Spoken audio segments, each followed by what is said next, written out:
Mark. I'm a roofer here in New Orleans. Wanted to talk a little bit about trim. If you can't find it, what to do.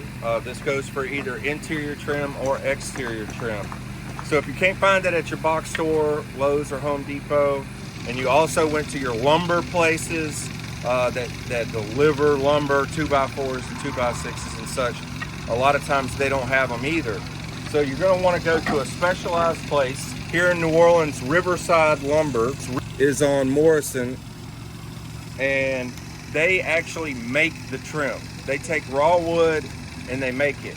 So they have a large selection in all different kinds of woods, tropical hardwoods, Spanish cedar, all this kind of stuff. They have a lot of different profiles.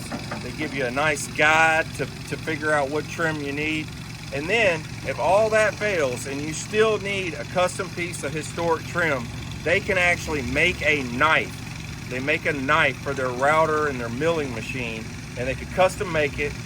And as they like to say, the first board is expensive because it costs about $500 to make a knife to make some historic trim that you could not find. But after the $500, then the trim is just regular price. Also to note that these places are actually cheaper than Home Depot or Lowe's. The reason is that Home Depot and Lowe's has lots of damage from shipping all this trim, all this delicate trim. So with that high damage rate, they jack the price up. And Riverside Lumber is going to be very competitive, or a place like this wherever you live is going to be very competitive for trim prices.